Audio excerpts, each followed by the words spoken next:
بسم اللہ الرحمن الرحیم۔ موت کی یاد۔ میمون بن مہران رحمۃ اللہ علیہ کہتے ہیں، حضرت عمر بن عبدالعزیز رحمۃ اللہ علیہ اس زمانے میں کثرت سے موت کی دعا کرتے تھے۔ کسی نے عرض کیا، ایسا نہ کیجیے، حق تعالیٰ شانہ نے آپ کی وجہ سے بہت سی سنتیں حضور صلی اللہ علیہ وسلم کی زندہ کر رکھی ہیں، بہت سی بدعتیں جو شروع ہو گئی تھیں دبا رکھی ہیں۔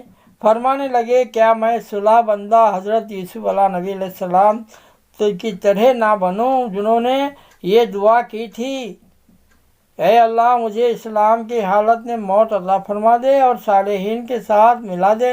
انتقال کے قریب مسلمہ نے کہا کہ اپنے جو کفن کے لیے دام دیے ہیں ان کا بہت معمولی کپڑا آیا ہے، اس پر کہا کچھ اضافہ کی اجازت فرما دیں۔ ارشاد فرمایا کہ وہ میرے پاس لاؤ۔ تھوڑی دیر اس کپڑے کو دیکھا، پھر فرمایا کہ اگر میرا رب مجھ سے راضی ہے تو تب تو اس سے بہترین کفن مجھے فوراً مل جائے گا، اور اگر میرا رب مجھ سے ناراض ہے تو جو کفن بھی ہوگا وہ زور سے ہٹا دیا جائے گا، اس کے بدلے جہنم کی آگ کا کفن ہوگا۔ اس کے بعد فرمایا مجھے بٹھاؤ۔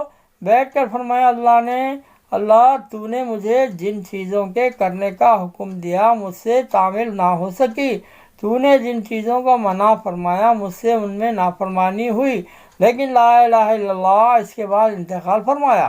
اسی دوران میں یہ بھی فرمایا، میں ایک جماعت کو دیکھ رہا ہوں، نہ تو وہ آدمی ہیں نہ جن ہیں۔ ایک روایت میں ہے کہ انتقال کے قریب سب کو اپنے پاس سے ہٹا دیا اور فرمایا یہاں کوئی نہ رہے، سب باہر چلے جاؤ۔ چلے گئے اور دروازے میں سے دیکھنے لگے تو وہ فرما رہے تھے، بہت مبارک ہے ایسے لوگوں کی آمد جو نہ انسان ہے نہ جن۔ اس کے بعد سورہ قصص کی آخری رکوع کی آیات شریفہ پڑھی۔ تلکت داروں فرماتے ہیں کہ یہ آخرت کا گھر ہم ان لوگوں کے لیے کرتے ہیں تو دنیا میں بڑائی چاہتے ہیں نہ فساد۔ ایک بزرگ کہتے ہیں، میں نے حق تعالیٰ شانہ سے دعا کی کہ مجھے قبرستان والوں کا حال دکھا دے۔ میں نے ایک رات کو دیکھا گویا قیامت قائم ہو گئی اور لوگ اپنی قبروں سے نکلنے لگے۔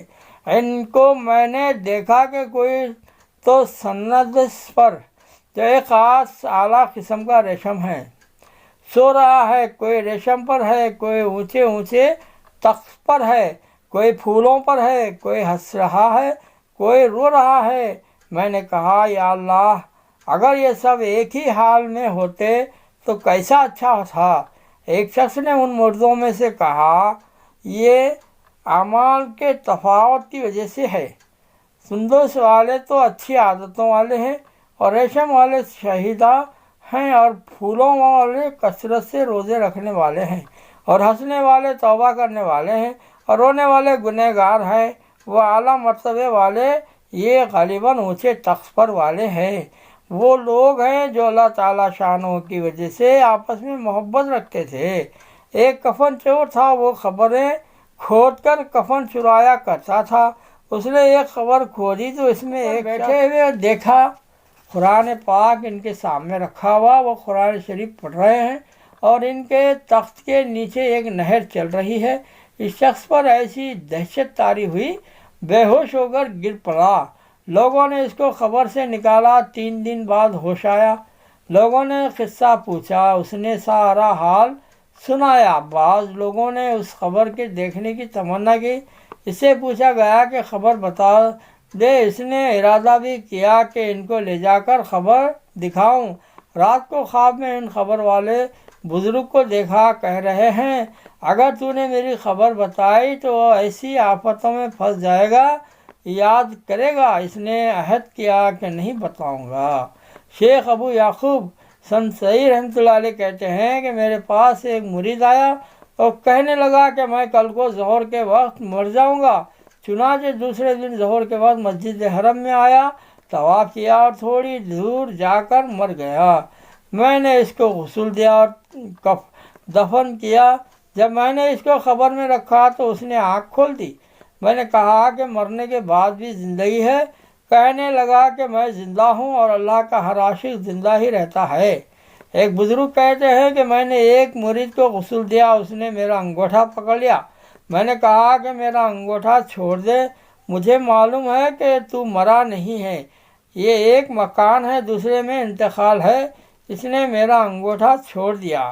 شیخ ابن الجلال رحمۃ اللہ علیہ مشہور بزرگ ہیں، وہ فرماتے ہیں کہ جب میرے والد کا انتقال ہوا اور ان کو نہلانے کے لیے تخت پر رکھا تو وہ ہنسنے لگے، نہلانے والا چھوڑ کر چل دیا، کسی کی ہمت ان کو نہلانے کی نہ پڑتی تھی۔